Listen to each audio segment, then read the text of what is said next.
Welcome.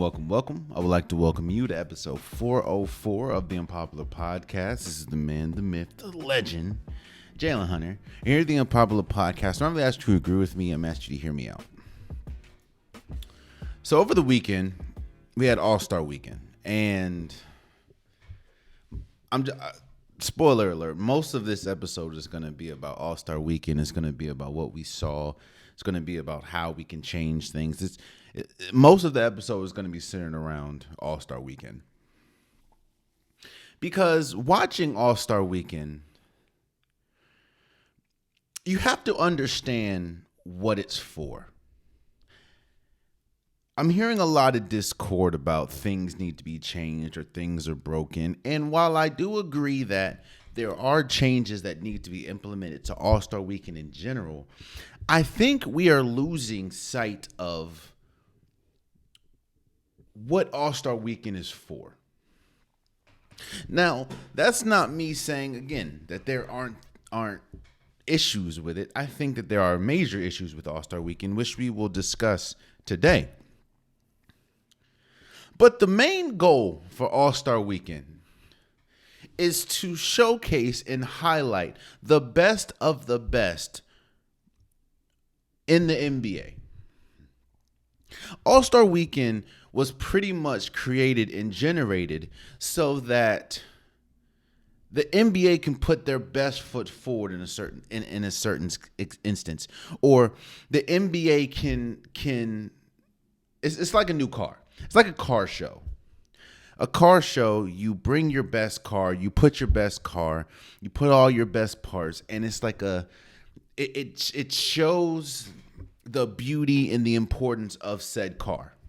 The NBA All-Star Weekend is pretty much the NBA putting their best foot forward, putting their best players, so we can highlight the high highs of the sport.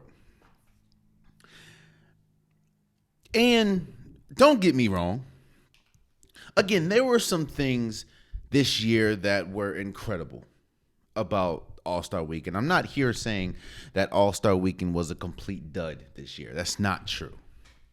And I think that some of the things that were hits can be added on and can be extended to bigger heights moving forward, because one thing I know and one thing that we all know is All-Star Weekend will never be done away with.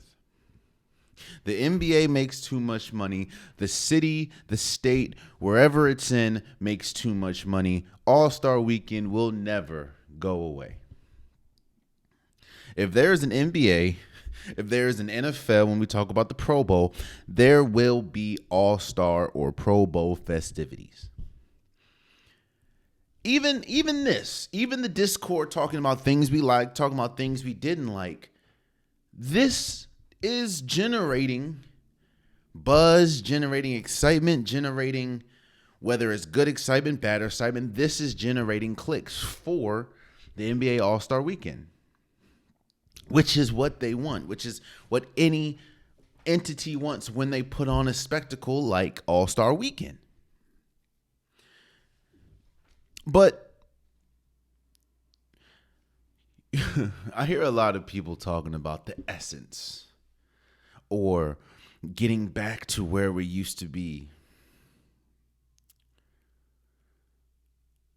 And I would combat that by saying we never left what the All-Star game used to be.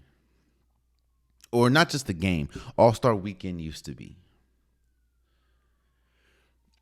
Let's focus on a few things, because I feel like I'm not really centered right now on a specific topic outside of All-Star Weekend. Let's first talk about what hit. I want to start off with the positives. The fact that the NBA, and this is how you know how large the NBA is. This is how you know how popular the NBA is.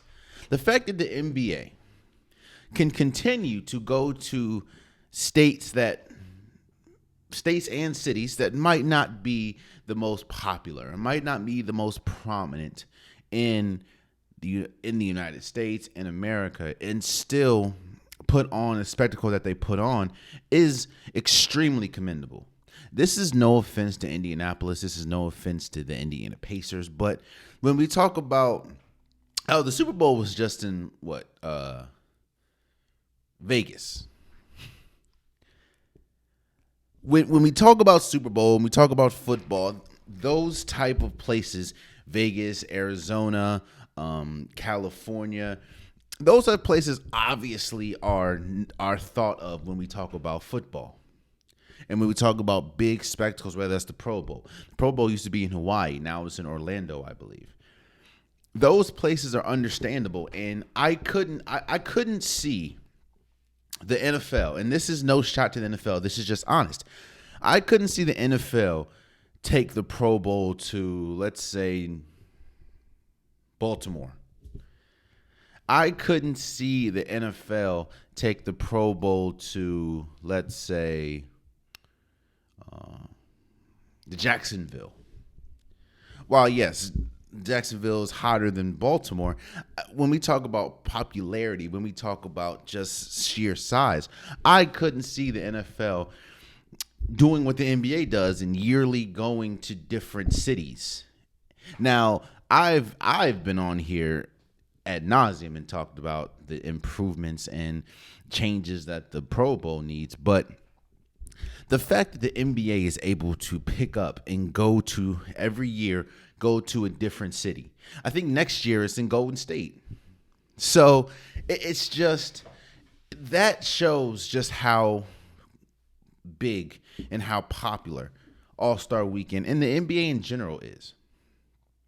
So in that sense, I think it's great that, and another thing that the NBA does, which I commend wholeheartedly, and another reason why I think that it works, that it travels as much, is because the NBA All-Star Weekend usually incorporates wherever it is. So they were in Indianapolis this year, and they incorporated a lot of, they had Tyrese Halliburton. He was pretty much the star of All-Star Weekend, really talking about Friday, Saturday festivities. Their jerseys look like the old pinstripes of the Indiana Pacers.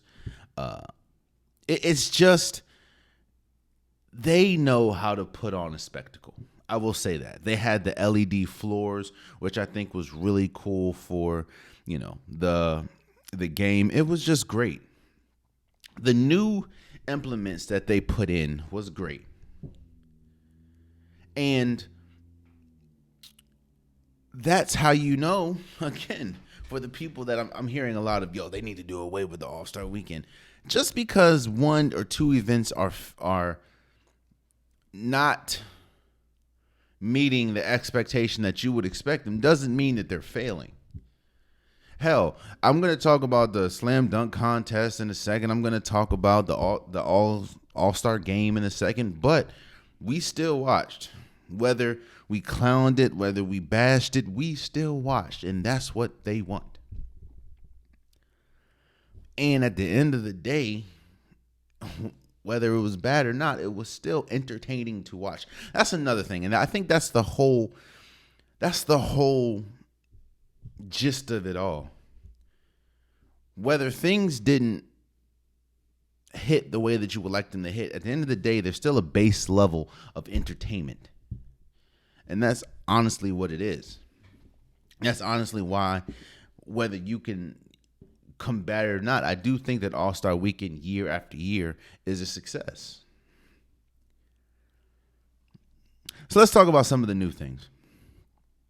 Obviously, we talked about the LED floor, which I think was the biggest LED floor that the United States has ever seen.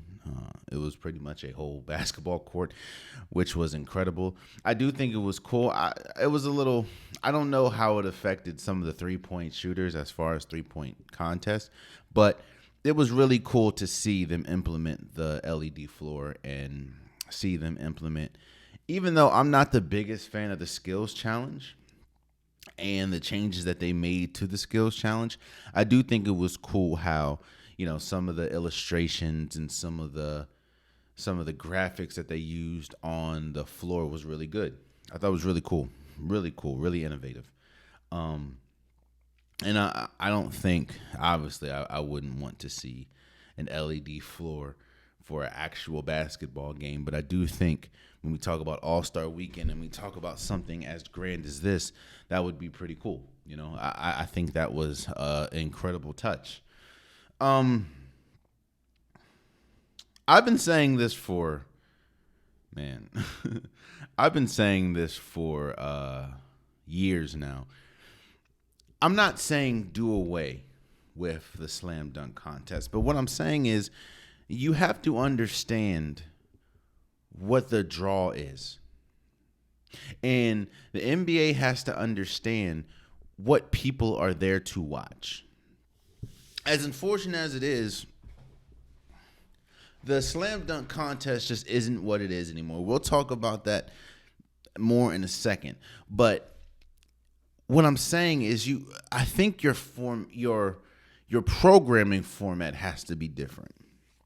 I know it's traditional that Saturday's festivities, whether that's the 3-point contest, slam dunk contest, skills challenge, I understand that historically, when we talk about Saturday on All-Star Weekend, the slam dunk contest finishes it.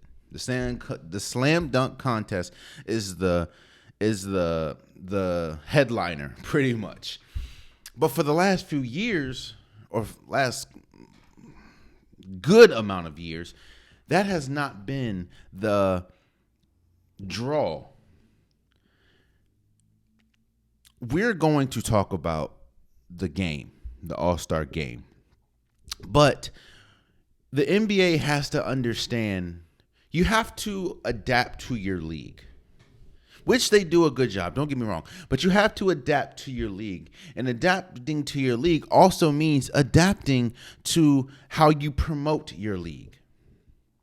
And the league is now thanks to, the great 3-point shooters that we have in the league, the cheat code pretty much is 3-point shooting at this point. And people are more excited to see a 3-point shot than they are a slam dunk at this point. I know that's when you think 10, 15, 20 years ago, that was foreign. Everyone wanted to see a between the legs dunk or a windmill or whatever. But we're talking about today's NBA. And I don't have the metrics in front of me, but I'm sure the viewership spiked. I can almost guarantee you. I could be wrong because, again, I don't have the metrics here. So if I'm wrong, I'm sure somebody will flame me up in the comments, and that's okay. But I'm almost sure that when we talk about viewership and spiking, the viewership more than likely spiked during the 3-point contest and the Steph Curry, Sabrina Ionescu challenge. And I'm almost sure that it probably, I'm not going to say plummeted because that's a harsh word, but it probably decreased once the slam dunk contest started, after them. Now, people are going to say, well, Jalen, the slam dunk contest started around 10:30. I get that. And that is kind of late when we talk about, an event starting as multiple contestants. But I'm almost sure if it was the other way around, meaning if they had the slam dunk contest first, then they had the 3-point contest, then they had the Steph Curry, Sabrina Ionescu, you wouldn't see that dip, even though it is late, but it is Saturday. So what I'm saying is the NBA should change their format as far as put your weaker festivities first, which they kind of do. They put the celebrity game on Friday, which was interesting and funny to watch. They put the skills challenge first. Now you should incorporate and you should put the slam dunk contest next because people want to see the 3-point contest. People want to see the, Steph Curry, Sabrina Ionescu challenge. Make that the closing. Make that the headliner. Because for years now, the slam dunk contest has not been a good headliner. Let's talk about, fuck it. We're here. Let's talk about the slam dunk contest.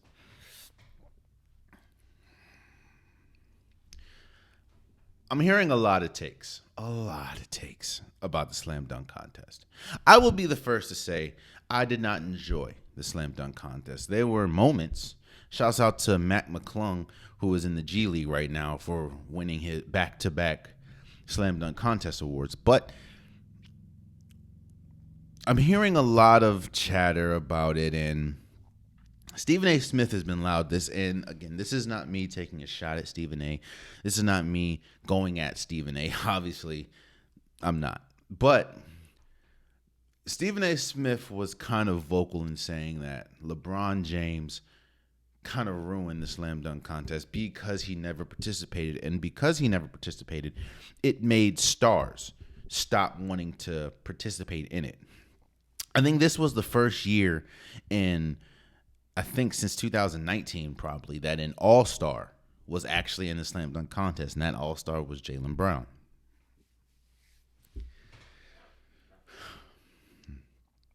I think what Stephen A. Smith is missing, and I think what a lot of people are missing, because it's not just Stephen A., he is speaking for a louder crowd, because there's a lot of people that feel the same way that Stephen A. Smith feels about this. I think what the issue is, it's not the fact that there aren't stars at the slam dunk contest. It's the fact that there aren't much creative dunkers in the slam dunk contest. Look, I've talked about this ad nauseum year after year because it hasn't changed, but there should be no reason why you can't get people that are not involved in the NBA, like street dunkers or people that dunk for a living, and have them. You're still showcasing basketball. They do a good job with the Rising Stars Challenge. They do a good job with, the USA versus the world. So, which means that you're bringing in people that aren't technically or that aren't always a part of the NBA at the time. Hell, you have the G League playing, which I know is kind of a subsidiary of the NBA, but you have the G League going against NBA players. What I'm saying is, bring in people that's what they do for a living. You see we're in a new age of society, whether we talk about the social media era, whether we talk about, YouTube and basketball is life being bigger than it's ever been, or, those type of entities. You have people that are creative dunkers. Bring them in. It doesn't, that's the thing that I believe that the NBA is scared of. I think the NBA is scared of you bringing in somebody that is better than NBA players at a specific job, and it taking away from the cachet, it taking away from the allure that the NBA is the best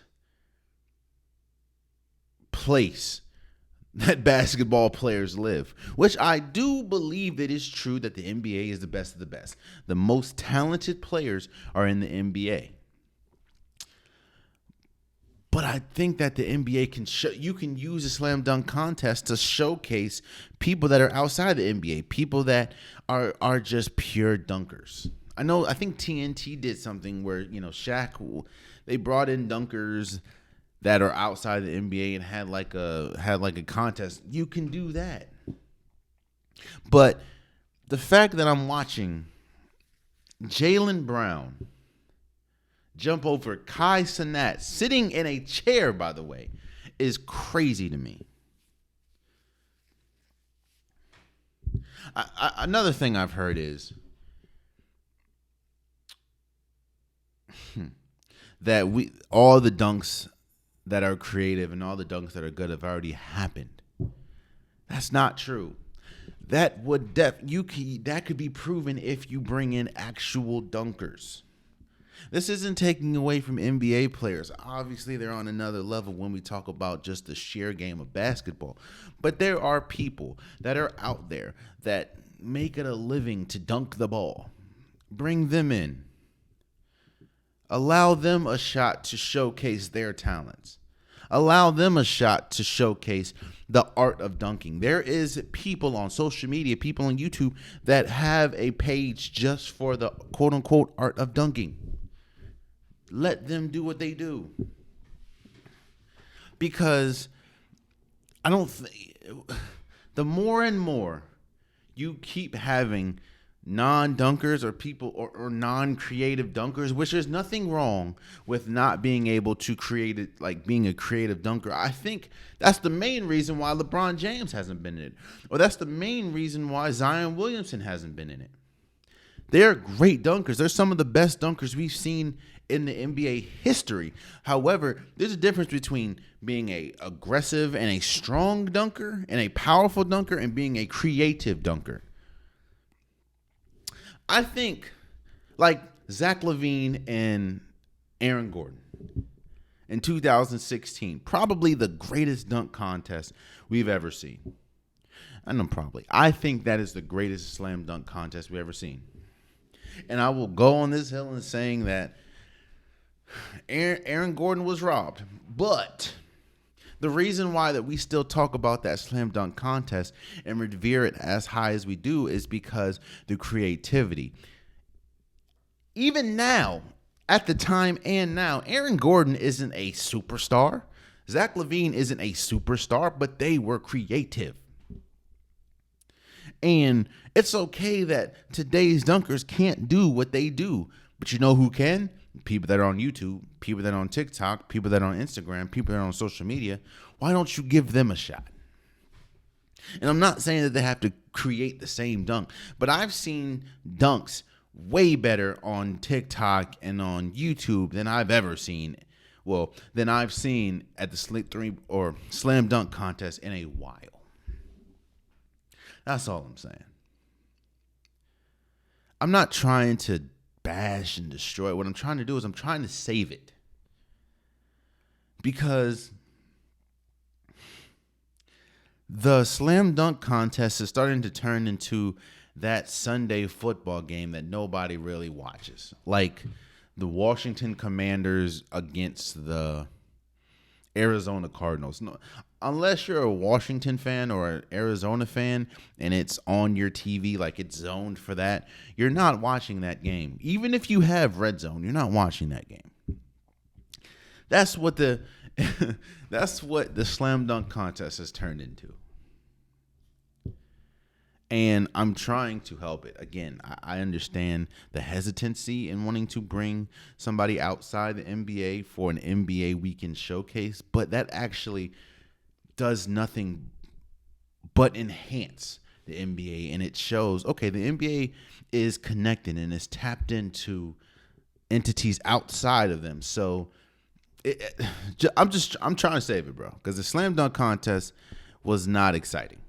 And again, shouts out to everyone. Shouts out to Jacob Toppin, who I didn't realize was as good, if not even in Kentucky. I didn't know he was that good as a dunker. That's another thing I want to talk about with the slam dunk contest. Yo, why?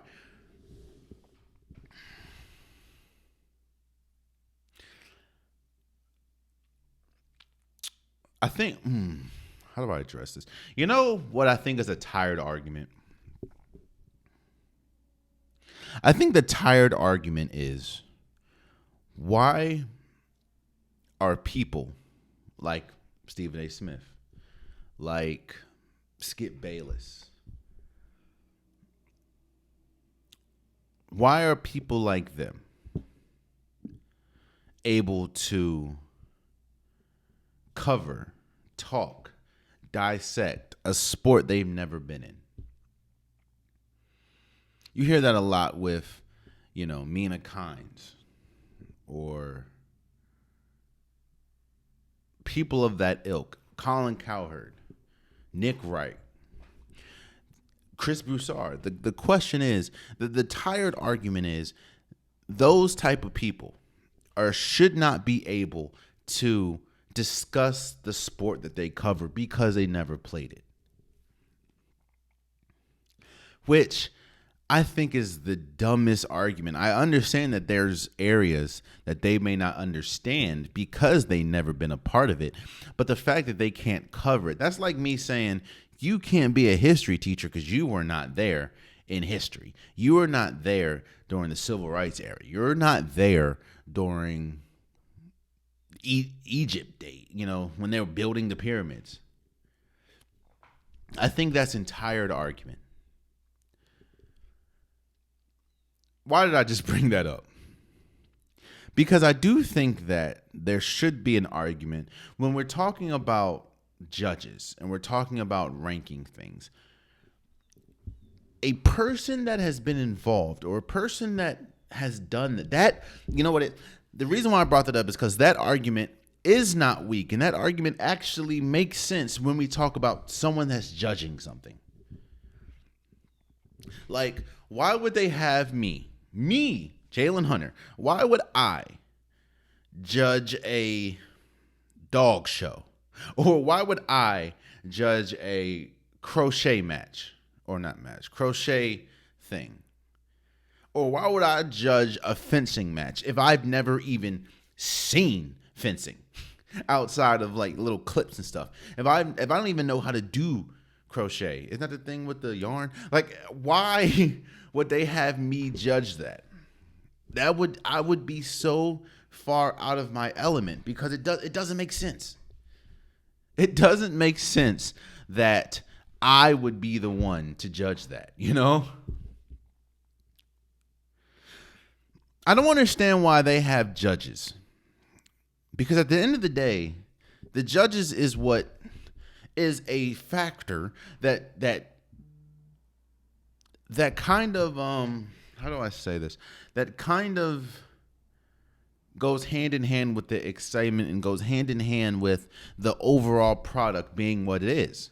Why do they have judges that has never been a part of a slam dunk contest, that have never won a slam dunk contest, that have never even finished in the finals of a slam dunk contest? I understand the women. Like, I understand Candace Parker I get that. And we're going to talk about that in a second, talking about the integration of the WNBA and the NBA. But why do you have people that have not been in a slam dunk contest judging it? Because that's how you get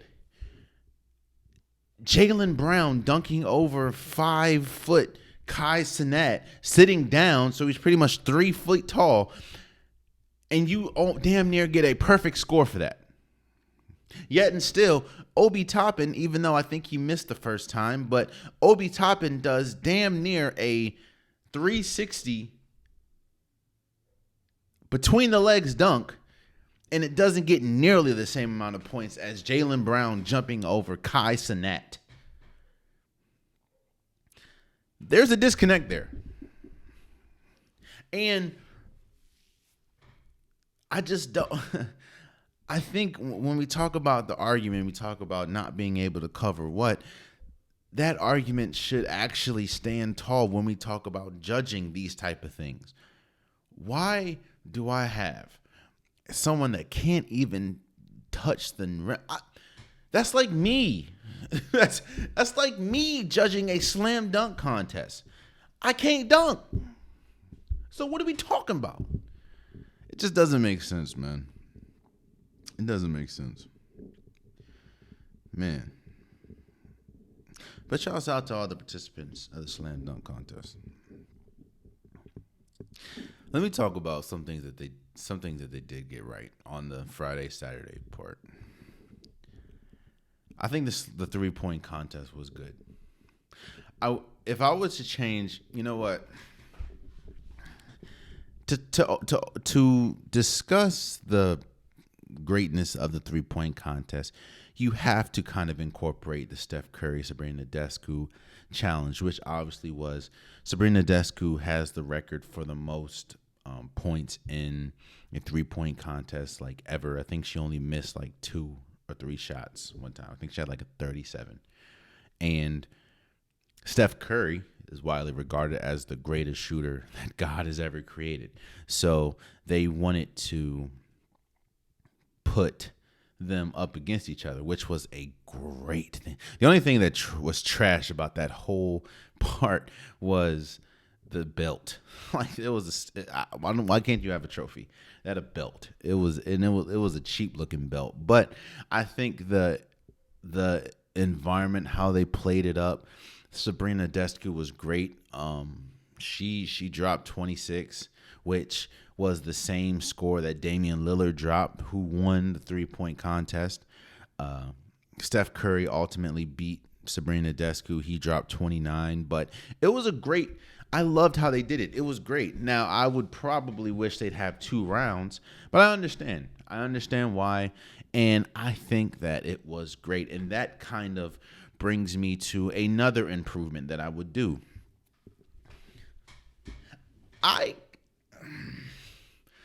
get that there wants to be that the WNBA and the NBA, they're, while obviously the NBA or the WNBA is a sister to, or is obviously connected to the NBA. The NBA owns the WNBA.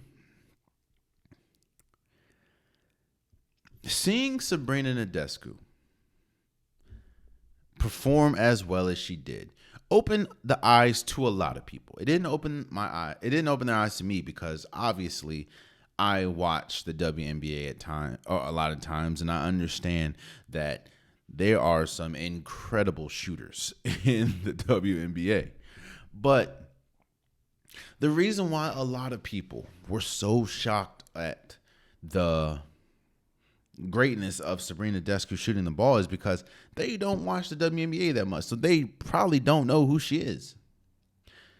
And that's something I understand, that the WNBA has an All-Star Weekend. I get that. But I would incorporate the WNBA more in this All-Star Weekend, which goes back to promoting. It goes back to, trying to grow the brand.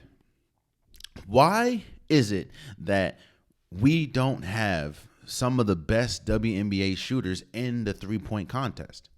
I love what Sabrina Descu said after the Steph Curry Nadescu challenge, and she said shooters could shoot. And I think Steph Curry said it too. Shooters shoot. Whether you're a woman, man, whatever you identify as, shooter, if you can shoot the ball, you can shoot the ball. So why isn't it that the NBA hasn't incorporated the WNBA, which they own? Why haven't they incorporated it in the 3-point contest? Like, why the hell am I watching Malik Beasley shoot in the 3-point contest? Now, I understand that there are players that obviously could have and probably should have, when we talk about their stature and their cachet, been in this 3-point contest, like Steph Curry. He's won it twice, I believe. Klay Thompson's won it before.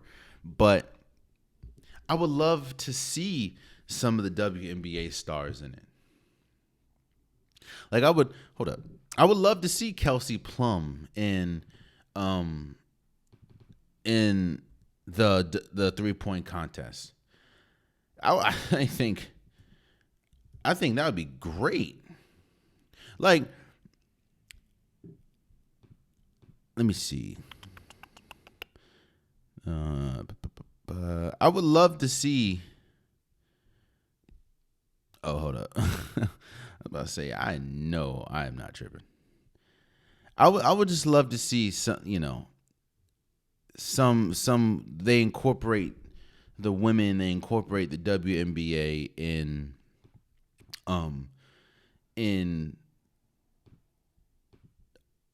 the 3-point contest, or in All-Star Weekend in general. I think that, again, I know that they kind of do that to a certain extent, when we're talking about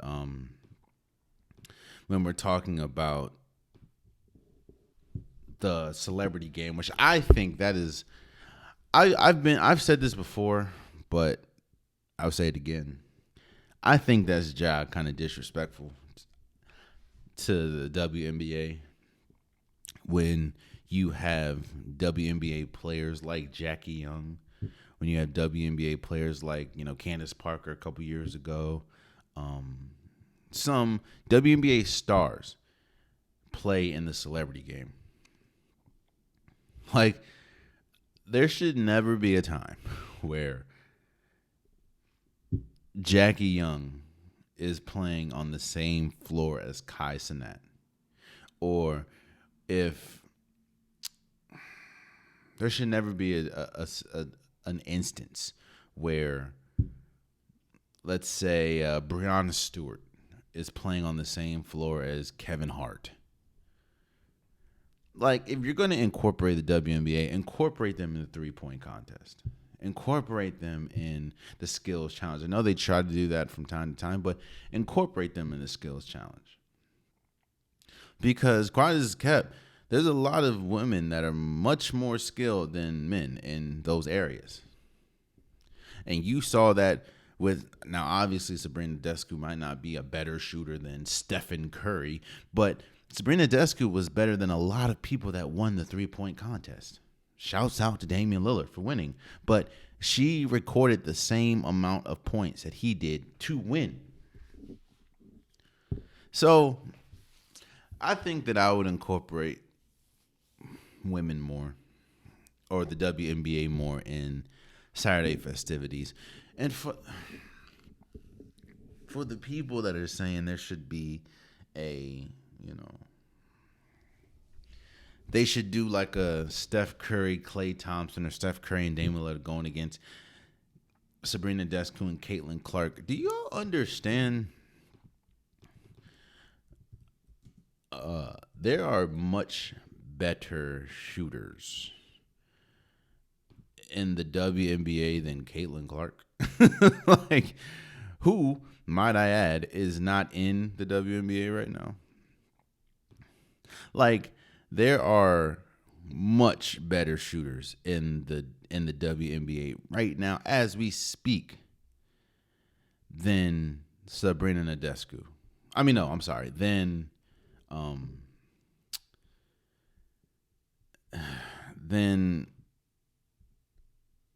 what's her name? Then Caitlin Clark. Don't get me wrong, Caitlin Clark is an incredible player, and I'm not gonna sit here and disrespect her. But what I'm saying is, come on, guys. Like, what are we doing? What are we doing? I understand that, again, this goes back to a lot of people don't really watch women's sports, and that's okay if you don't want to. Like, I'm not here saying you have to or you should or this, that, and the third. But what I'm saying is, like, there are much better shooters in the current WNBA than there is, than Sabrina Nadescu. Than Caitlin Clark. That's all I'm saying.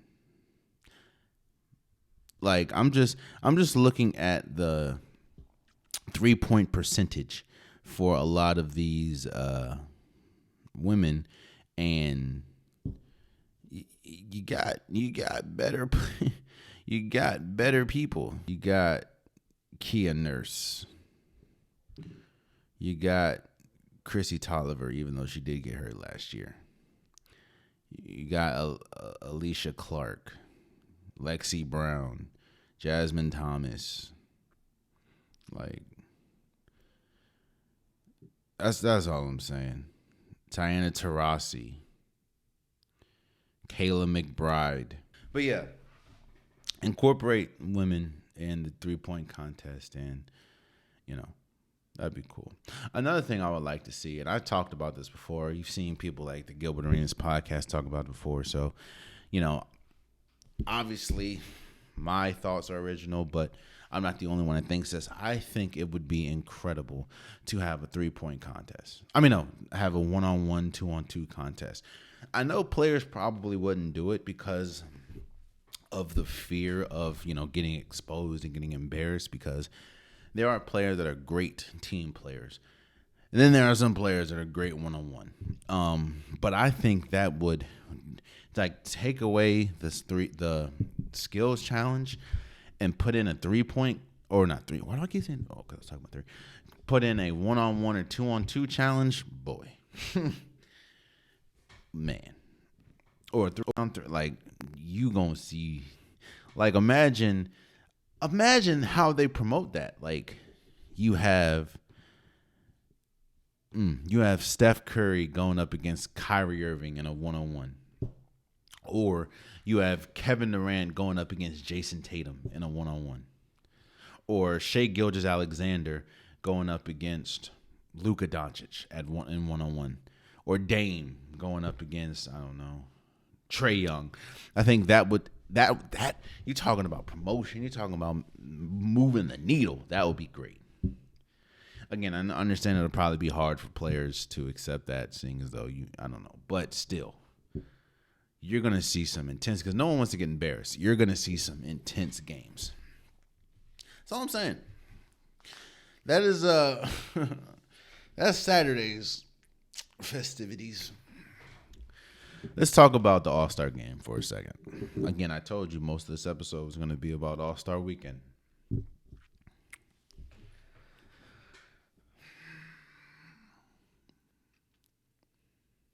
So, people are obviously upset at the All-Star game, and people are saying that they should do away with the All-Star game because there's not even a hint of defense anymore, pretty much, in the All-Star game. The final score of this year's All-Star game was the East getting 211 points and the West scoring 186.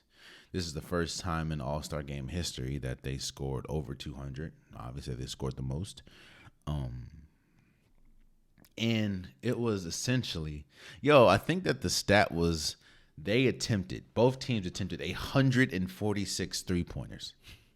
And because they ain't playing no defense, a lot of those three-pointers went in. And you're seeing a lot of people say that they should just do away with the three-point or the All-Star game if they're not going to play defense or they're not going to essentially try hard. And I was talking about this when I talked about the in-season tournament. The hardest thing to do is to promote something, needing somebody else to promote it. Is to sell something, is to have something, but the promotion is completely out of your hands in the sense of the All-Star game is only great if the people that are in it take it seriously. And I think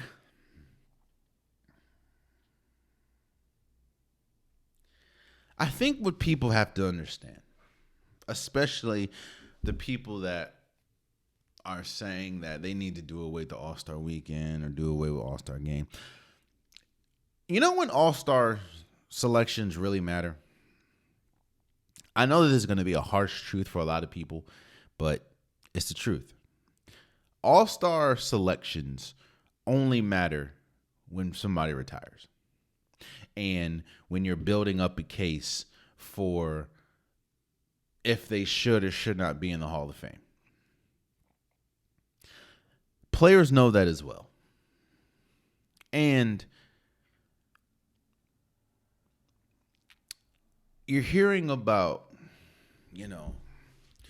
the quote-unquote purists talking about why they don't play defense in the All-Star game or something. What incentives do these players have?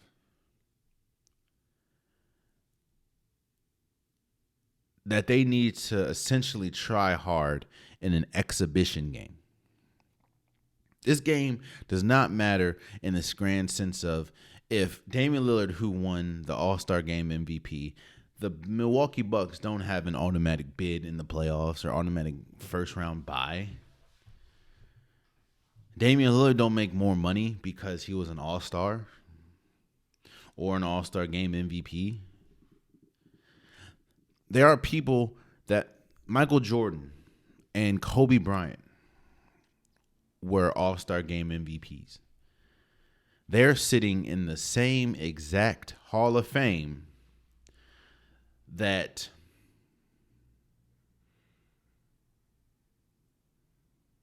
Yao Ming is in, who was an All-Star, was never an All-Star MVP.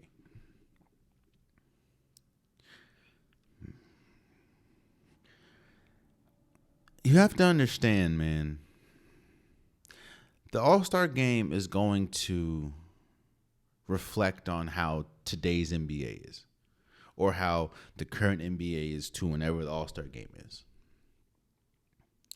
There is no incentive for these players to play hard. You can incorporate money, and I think that if you incorporate money, I know that there's money to charity, but quiet as it's kept, these players don't care if their charities get it or not, because they make so much money. They can just give them charity. They can just give charity money.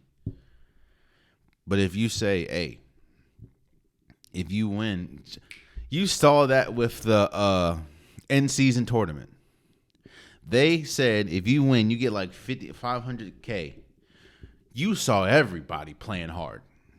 Now you would think, what's 500K to a $250 million contract? 500K is 500K. Like 500K is 500K. So say, hey, if you win $1 million. Everybody on your team, trust me, I don't care if they all have maxes. You gonna see some defense, because ain't nobody trying to just give up $100 million or give up $1 million. Why don't you do that? If you're gonna, you need to make it incentive based.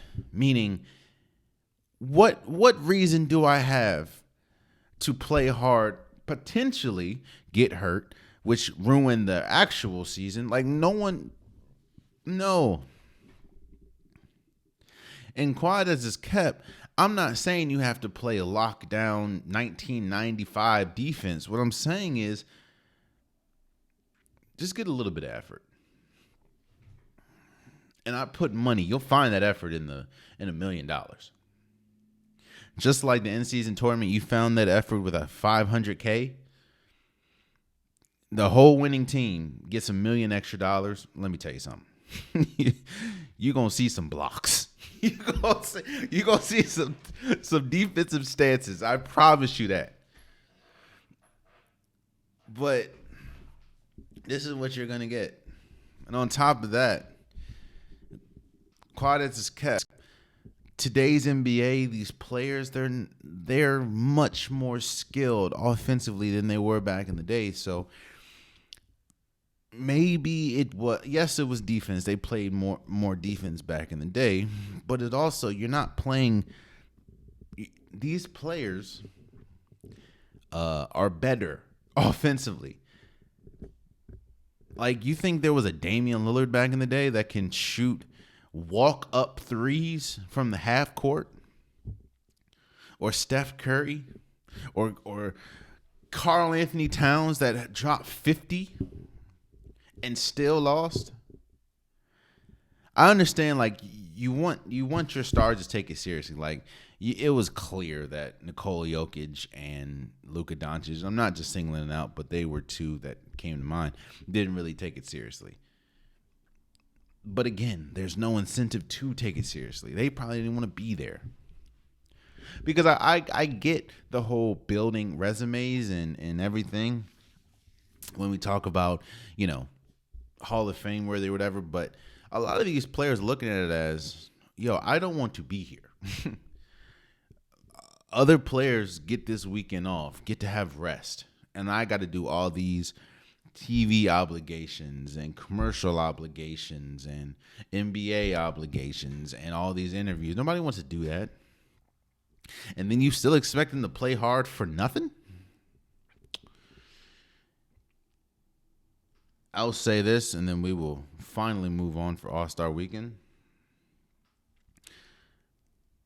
You will continue to get games like this. And you will continue to get... There's no incentive to care unless you give them an incentive. Which, for basketball players, it's money. That's all I'm saying. Because I put money. If there was $1 million on the line, and not like $1 million to break down, like every player on the team gets $1 million that's playing if they win. Let me tell you something. You're going to see the glove come out. You're going to see Kawhi Leonard actually try hard. Boy, that's all I'm saying. Oh, and I would like to see women get incorporated in the All-Star game. Again, I understand that the WNBA has their All-Star game. I'm not disrespecting their All-Star game, even though I do hate that their All-Star game is usually like 3 o'clock in the afternoon on a Sunday. I hate that, bro. Like, make it a star Sunday. Like, come on. But I would like to see, Drew Lloyd, see what she can do against. I think that'll be an interesting cog as well. Instead of putting them in the celebrity game, why don't you put them in the All-Star game? That's what I'm saying. That's All-Star Weekend. Bada bing, bada boom. Let's go. Let's kind of look forward a little bit, because I've heard a conversation that I heard, especially on social media and on ESPN and national syndicated networks and everything, is about Jayson Tatum. And I think Jayson Tatum had comments over All-Star Weekend talking about how, he would like to win MVP, but because he lost the finals, people look at him differently. I will say that there is some truth to the fact of how people look at teams that lose in the finals, that were the favorites. I think that's kind of what Jayson Tatum missed and Jayson Tatum left out. It's different if you lose in the finals. I mean, obviously there's going to be a winner, there's going to be a loser. But when you're the favorites and the overwhelming favorites, I don't think people understand or people remember how big of favorites the Celtics were against the Golden State Warriors in 2022. Like, they were the overwhelming favorite, and they lost. On top of that, the Golden State Warriors rattled off 3 straight games. But I don't think that's the only reason why Jayson Tatum isn't a big name that is discussed in the MVP conversation. Let me first start by saying I do think that he deserves to be in the MVP conversation. He's averaging 27 points a game. He's averaging pretty much 5 assists, 9 rebounds. The Celtics are by far the best team in basketball right now, and he is the best player on that team. So I do think that when we talk about MVP chances and MVP moving forward, I do think that Jayson Tatum should be in consideration for the MVP. But I think that there's a lot of factors that's going against Jayson Tatum, whether that's his fault or not. One factor is, as unfortunate as it is, you play on a team that a lot of people don't like. A lot of people don't like the Boston Celtics because of the fan base. And because the stigmas that are attached to the fan base of the Boston Celtics. Whether they're gonna say that it's not their case, but that's a reason. Like, nobody wants to champion that. Now, again, this isn't all fans, and I'm not coming at all fans. I'm just saying that is truth to that. And on top of that, let's look at this Boston Celtics team for a second. While, yes, Jayson Tatum is clearly the best team or best player on the team, you have a great team. And while that shouldn't take away from Jayson Tatum's chances of winning the MVP, and historically there have been times when it hasn't, but I think that takes away. I mean, Jaylen Brown is an all-star. Drew Holiday is a great player. Kristaps Porzingis is a great player. The Boston Celtics are far and away, in my opinion, the best team in basketball right now. And I think that drastically hurts Jayson Tatum. It kind of goes back to Golden State when they had Steph and KD. There's a reason why Steph and KD never saw an MVP when they both were together, even though you can argue that one of them should have been the MVP of the league when they were teammates. the reason why they didn't is because no one is going to give it to a team that has that many superstars on it. That's just not going to happen. And Jayson Tatum is playing alongside another All-Star in Jaylen Brown. Whether you believe he's an All-Star or not, it says it on his jacket. So I do agree that Jayson Tatum deserves to be an All-Star or deserves to be in the MVP conversation, but I understand why he's not. And there's a lot of factors on why he's not. And when we talk about the finals, I do think that has left a sour taste in people's mouths as far as not the fact that you lost, it's the fact of how you lost. And Jayson Tatum didn't play good at all in the finals. He may have had one good game, maybe. In fact, Jayson Tatum was a big reason on why they lost, just because of his turnovers. So that does leave a sour taste in people's mouths. But I will go on record as saying that I do believe Jayson Tatum should be in the MVP discussion. He's just not. So let's move forward. I want to congratulate now. Hold up. I'm going to say this man's name wrong. I just know it, and I apologize in advance. I'm not good with names. But I want to congratulate Lema Tapora.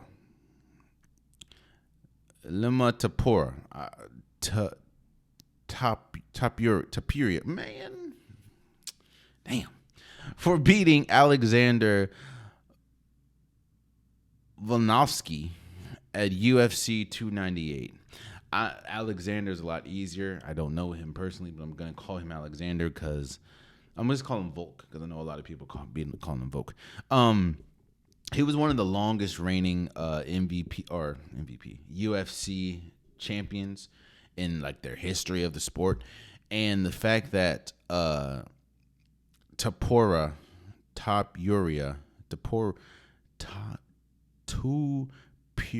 whatever, man. The fact that he came in, even though that he was undefeated, but it's kind of a sense of, you want to see it to believe, or you need to see someone beat the champion or see someone beat somebody before you can crown them. Because Volk was, the favorite coming in, but it wasn't by that much because you're playing against somebody or you're fighting against somebody that is undefeated. And that's why I say, man, you can't play box, you can't play fight, because one false move, it was a pretty even fight until homie hit Tapuria. I'm just calling him Tapuria. Tapuria hit Volk with a mean, I think it was a right, and just knocked him out cold. Shouts out to him, man. Shouts out to him. It's very interesting to see where UFC is, man, because you have people like Tapuria, you have people like Volk, and I think that he's trying to do a rematch, but I don't know if Tapuria want to do it.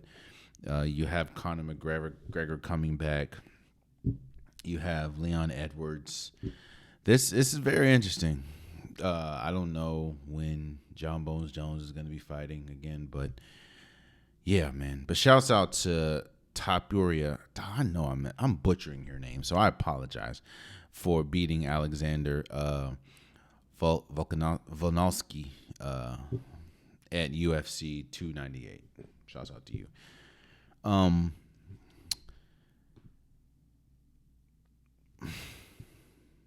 Lastly, before we go, I fear that this is one of those years, man. I fear that.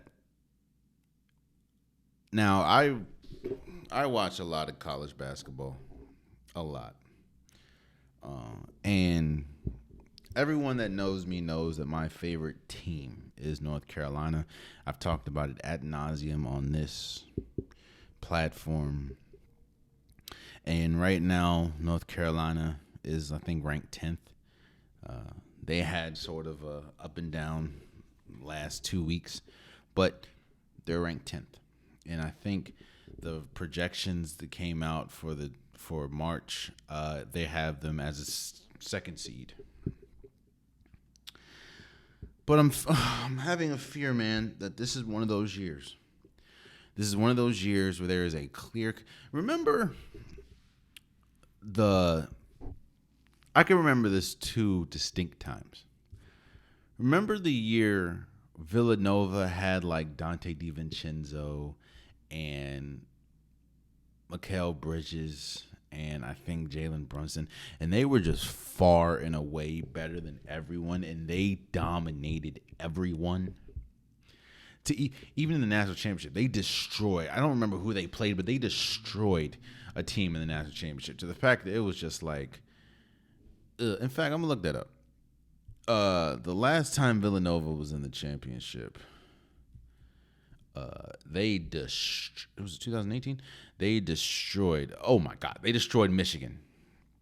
They destroyed them 79-62. Yeah, Dante DiVincenzo had 31 that game. Damn. But yeah, they had they had Spellman, they had Eric Pascal, NBA, Jalen Brunson, NBA, Mikal Bridges, NBA. Like they had Dante DiVincenzo, Gillespie. They had some pieces. And that team, even though they did lose 4 times, they were just far and away the best team in college basketball. There's another team, the Virginia Cavaliers. I remember what team that was. It 2019? Yeah, 2019, because this was the year after they lost. I think they became the first team ever to lose to a Lord have mercy, lose to a 16 seed. That was in 2018. In 2019, they came back and just blew through the league. I remember Kyle Guy was on that team.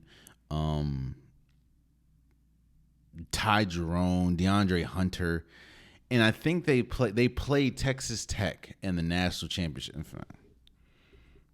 Yeah, they played Texas Tech in the national championship and beat them by 8 points, but it wasn't as close as you think. I'm starting to fear that this is one of those years for UConn.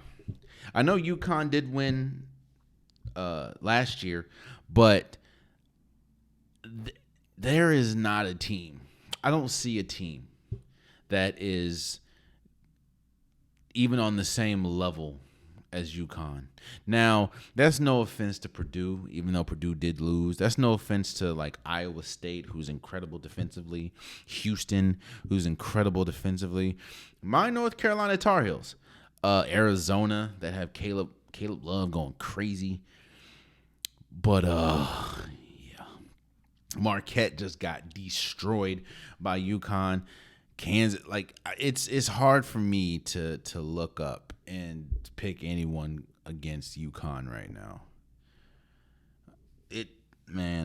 To me, they are head and shoulders better than everyone. Like they are by far the best team, and it's starting to feel like there's not a play. Now, obviously, any given, you can lose whenever, but they got it all, and it's starting to feel like one of those Villanova, Virginia years where they're far better than everyone. Even my North Carolina Tar, it's hard for me to see them beating that UConn team. That's all I'm saying, man. And there you have it. That's been today's episode of the Unpopular Podcast. I truly, truly appreciate you guys. If you want an Unpopular Podcast shirt, hoodie, sweater, long sleeve joggers, the link in the description below. I have multiple different colors, multiple different designs. Get your Unpopular Podcast merch today. Also, please subscribe to the YouTube channel, man. I'm trying to get as many subscribers as possible. If you like the content, tell a friend to tell a friend to tell a friend. If you make it this far, you're not subscribed, I don't know what to tell you, man. But please subscribe. Also, please, all my DSP listeners, whether that's Apple Podcasts, Spotify, SoundCloud, please follow, please subscribe wherever you're listening. You guys are extremely important as well. And, it definitely means a lot if you would subscribe or follow. I truly, truly appreciate it. Also, follow the socials, man. Follow Instagram, follow TikTok. I post pretty much daily, whether that's reels, clips, stories. That's probably the quickest way to get to me if you want to obviously have a discussion or a debate. Follow the socials. All of the stuff is in the link in the description below. Please follow. And until next time, much love.